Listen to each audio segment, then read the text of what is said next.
अस्सलामुअलैकुम दोस्तों, मेरा नाम है शारिफ खान। इजरायली प्रधानमंत्री बेंजामिन नेतन्याहू के हालात कुछ इस तरह के हो गए हैं कि दुश्मन तो दुश्मन, दोस्त भी किनारा कर रहे हैं। आपने देखा कि नेतन्याहू ने बीते 2 साल के अंदर अलग अलग देशों से मदद मंगाई। गाजा के अंदर जो कुछ किया वो तो दुनिया के सामने है ही, लेकिन अब जो करने के लिए आगे बढ़ना चाहता था उस पर नेतन्याहू के अपने ही देश उससे नाराज हो चुके हैं। अपने देश कहने का मतलब है कि उसके दोस्त कहे जाने वाले देश, जिसमें यूरोपीय ममालिक हैं, यूरोप के कुछ देश हैं, कनाडा है, अमेरिका है और बहुत सारे ऐसे देश हैं जो नेतन्याहू के अगेंस्ट आकर के खड़े हो गए। इसी के साथ साथ आपको बता दूं कि गाजा में ह्यूमैनिटेरियन एड यानी खाने पीने का जो सामान गाजा के अंदर आ रहा था उस पर नेतन्याहू के द्वारा जो रोक लगाई गई है वो रोक भी हटाकर नेतन्याहू को गाजा में वो सामान पहुंचाना होगा। और ये फैसला किसी आम व्यक्ति का नहीं है बल्कि ICJ international criminal court of justice का फैसला है। वर्ल्ड का जो सबसे बड़ा न्यायालय है उसने ये फैसला सुनाया है। ये साइड में आप मेरे खबर देखिए कि यहाँ पर कहा गया है, इरना न्यूज़ एजेंसी ने बताया है कि world court rules Israel must allow the humanitarian add into Gaza. अब कोर्ट ने जब ये फैसला सुनाया है तो क्या इजरायली प्रधानमंत्री बेंजामिन नेतन्याहू इस फैसले को मानेगा? और अगर नहीं मानता है तो नेतन्याहू का साथ देने वहां पर कौन आएगा? एक बार पहले भी ICJ के तरफ से नेतन्याहू के खिलाफ फैसला सुनाया जा चुका है, अरेस्ट वारंट इशू हो चुका है, जिसमें कुछ देशों ने इस फैसले को माना है और कुछ देश इसको इग्नोर कर रहे हैं। आपने देखा कि बीते कुछ दिनों के अंदर इजरायली प्रधानमंत्री अमेरिका के अंदर विजिट करके आया और भी कुछ ऐसे देश हैं जहां पर विजिट की, लेकिन इजराइल के अपने जो दोस्त कहे जाने वाले देश हैं जैसे कनाडा, यूरोप के देश, उन देशों ने सफा ये कह दिया है कि अगर नेतन्याहू हमारी धरती पर कदम रखता है तो हम उसको अरेस्ट कर लेंगे। हम इंटरनेशनल क्रिमिनल कोर्ट का सम्मान करते हैं। अरेस्ट वारंट कुछ दिन पहले इशू हुआ था और आज जो फैसला हुआ है वो ह्यूमैनिटेरियन एड गाजा में पहुंचाने के लिए हुआ है। तो गाजा की स्थिति तो आप लोग जानते हैं कि अच्छी नहीं है, वहाँ पर खाने पीने का, साजो सामान का बहुत ज़रूरत है। तो ऐसे में नेतन्याहू उनके ह्यूमैनिटेरियन एड को रोके हुए था।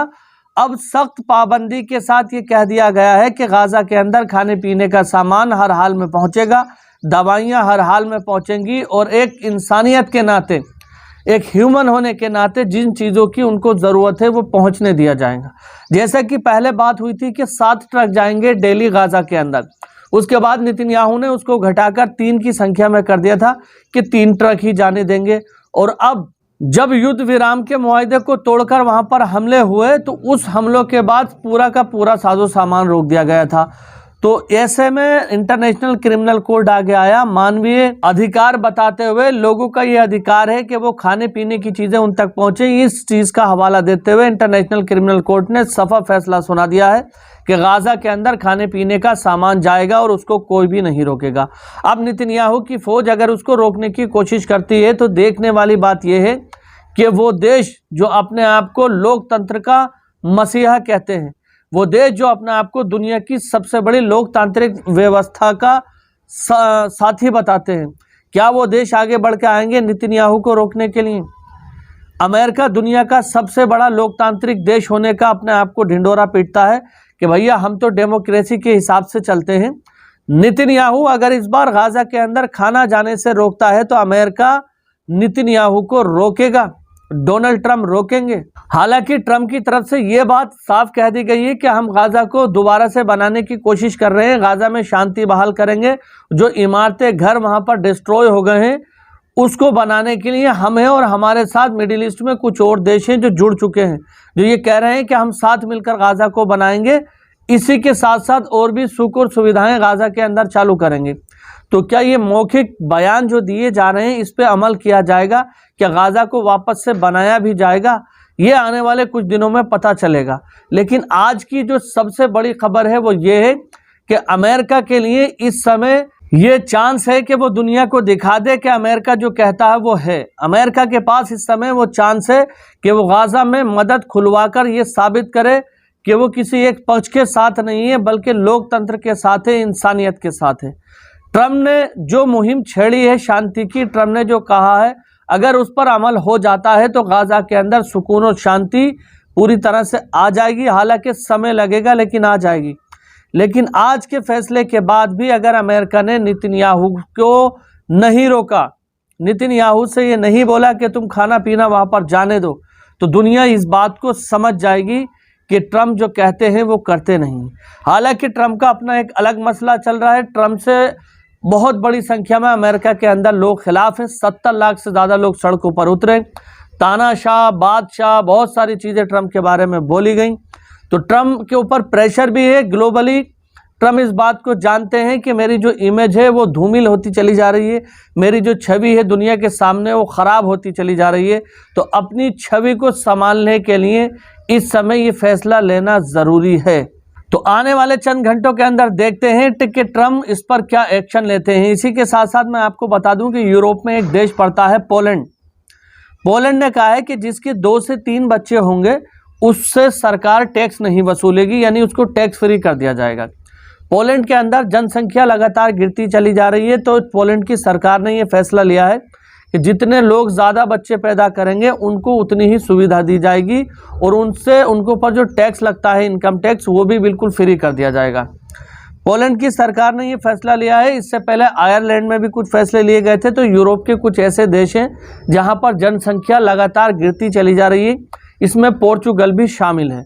अब दोस्तों इसी के साथ चलते हैं इराक। आप लोग जानते हैं कि जिस तरह से सीरिया की सरकार को गिराकर वहां पर दूसरी सरकार बनाई गई है, इसी तरह का षड्यंत्र कुछ इराक पर भी रचा जा रहा है। कुछ लोग हैं जो ये चाहते हैं कि इराकी सरकार को गिराया जाए और इराक पर कब्जा किया जाए और नए लोगों की सरकार वहां पर बने। हालांकि इराक के बॉर्डर की सुरक्षा की जिम्मेदारी ईरान ने ले ली है। ईरान और इराक के बीच में लगातार मीटिंग चल रही है और ये कहा जा रहा है कि जो करने की कोशिश इराक में की जा रही है उसको होने नहीं देंगे। खबर आप मेरे साइड में देखिए। ईरान और Iraq military officials emphasise security agreement implementation, यानी ईरान और इराक ने मिलकर सिक्योरिटी को इम्प्लीमेंट करने के लिए पूरी तरह से तैयारी कर ली है। ईरान की सिक्योरिटी इराक के बॉर्डर को गार्ड करेगी ताकि इराक के अंदर कोई भी असामाजिक तत्व घुस नहीं सके।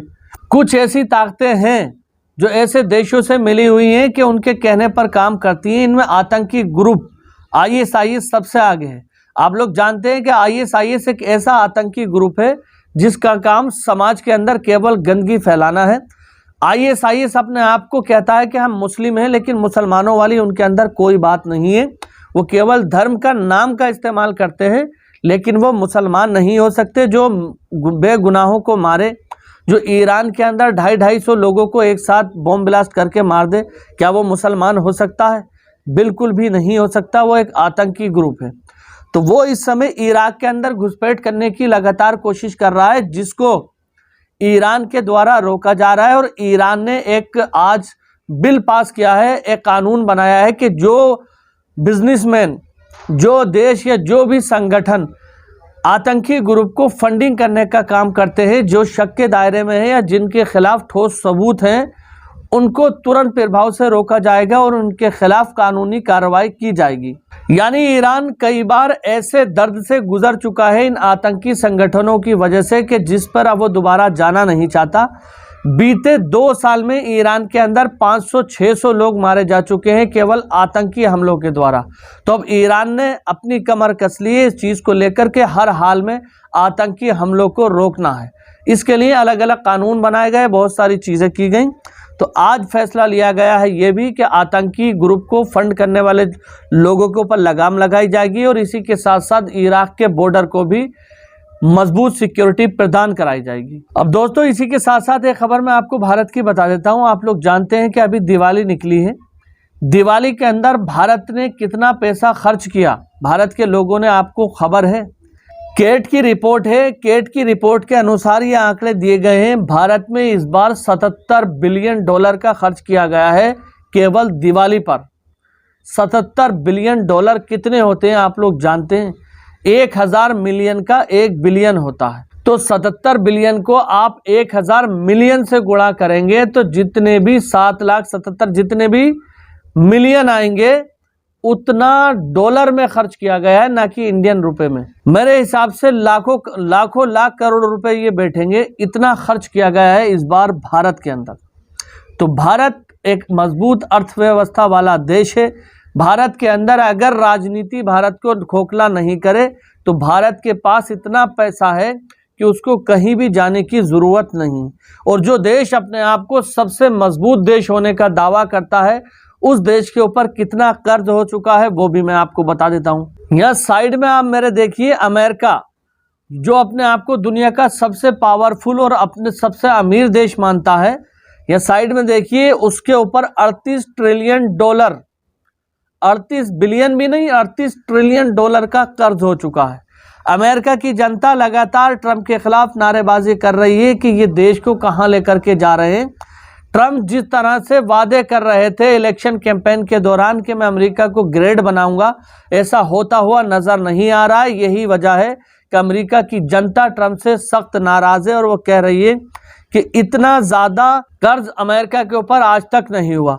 साइड में आप मेरे देखते रहे, 500 बिलियन एक महीने के अंदर 500 बिलियन का कर्ज अमेरिका के ऊपर हो रहा है। अगर पर डे हम काउंट करें कि हर दिन कितना हो रहा है, तो 23 बिलियन डॉलर का कर्ज हर दिन अमेरिका के ऊपर हो रहा है। 23 बिलियन, कितना ज़्यादा कर्ज में डूब चुका है अमेरिका। अमेरिका की जनता ट्रंप से बहुत ज़्यादा नाराज़ है, तो हालात अच्छे नहीं है। यही वजह है ट्रंप के ऊपर इंटरनेशनल प्रेशर बन रहा है, अपने ही देश के लोगों का भी प्रेशर बन रहा है, और वो नहीं चाहते हैं कि गाज़ा के अंदर जंग शुरू हो, गाज़ा के अंदर शांति बहाल होगी तो ट्रंप का देखने का नज़रिया लोगों के प्रति बदलेगा। फिलहाल आज के ये कुछ चंद अपडेट थे जो एक एक करके मैंने आपको बताया। बाकी इंशाअल्लाह ताला अगली वीडियो में मुलाकात होगी। अगर आप हमारे चैनल पर पहली बार आए हैं तो चैनल को सब्सक्राइब करके बेल आइकन पर ऑल का बटन ज़रूर सेलेक्ट करें। मिलते हैं अगली वीडियो में, तब तक के लिए खुदा हाफिज़, जय हिंद, जय भारत।